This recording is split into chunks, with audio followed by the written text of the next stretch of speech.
I'm a junkie for the rock show. That's just, you know, that's it. I need it. Yeah.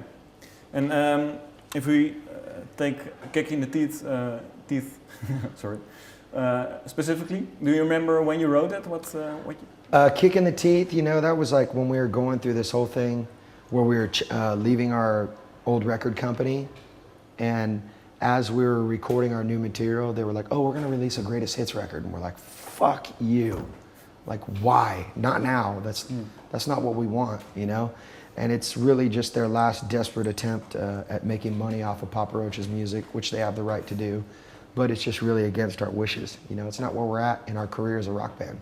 We don't want to release a greatest hits record. No, because you left them because you wanted to get to a label that focused more on you specifically. Well, yeah, most definitely. I mean, just rock music in particular. You know, it's like we were at Interscope in America, and it's like they're very focused on pop music and hip hop, and we're not a pop group, and we're not a hip hop group. We're a rock band, and so it was totally apparent what we were supposed to do. We were supposed to leave the record company. You know, that was like exactly what we needed to do.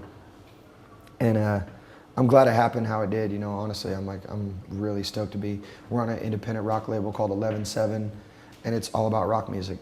But how did Gav and Interscope take it? What did they do? They're fine with it. I mean, they're not crying. They're like I said, they're focused on pop and hip hop music. And so, you know, it's like if you look at what happened in the year before we left, it was like, you know, 9 Inch Nails have been gone for a minute. Queens of the Stone Age, gone. Marilyn Manson, gone. You know, it's, and rock bands have had a really hard time of getting attention there. So it's like, we're like, all right, cool. Chew my arm off so I can get the fuck out, you know? Yeah. So it's good for us, you know? And for them, it's like, you know, they're focused on what they're focused on, so. Whenever on your blog, you also refer to, what is it? The bullshit broken promises of the top people then. Oh, yeah. What can you explain what that what well, it's just, about? You know, I mean, that's old shit, but, you know, it's just like, for us, you know, for instance, on our last record, they told us, yeah, we're going to do 3 singles. They just did 1, you know, and it's kind of like, well, if we're going to hold up our end of the bargain and go out and tour for a year and a half and you're just going to go work it for like 3 months, you know, it's like we're really the reason why our career is still going is because we've been out touring, you know, and really just working on a grassroots level. And, you know, but I also on the same side of the coin, I have a lot of gratitude towards, you know, Universal Records and Interscope, well, not even Interscope, but DreamWorks when we first got signed, because they really did put a lot of effort into blowing our band up, you know. So it's kind of a little bittersweet, you know, my experience with the major label record company. It was great in the beginning, and then, you know, after that they were just kind of like, oh, okay, cool, you guys will make us a little bit of money and it's fine.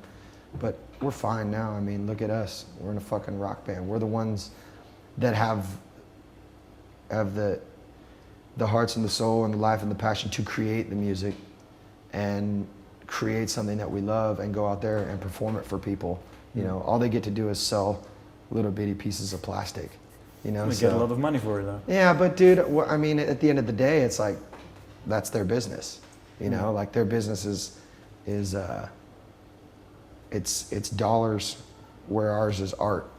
You know what I'm saying? Yeah. And so it's like, that's the difference between a record company and a rock band. You're doing something more fun. Yeah, I mean, fucking A, we get to fucking travel the world, and, you know, tomorrow, you know, we're gonna play a sold out show tonight and have a great time, and then tomorrow I got a day off in Amsterdam and trip around the city and, you know, meet different people and experience so many different things due to being a musician, so.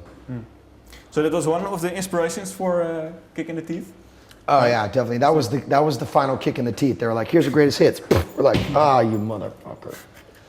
But at the end of the day, like I said, you know, it's like we're the ones with the power. We're the ones that make the music and create the art. So without us, they're fucked. You know, without musicians, those companies are fucked. So all musicians, you mean, not just you? No, exactly. Like I'm saying musicians, period. You know, I'm not saying Papa Roach.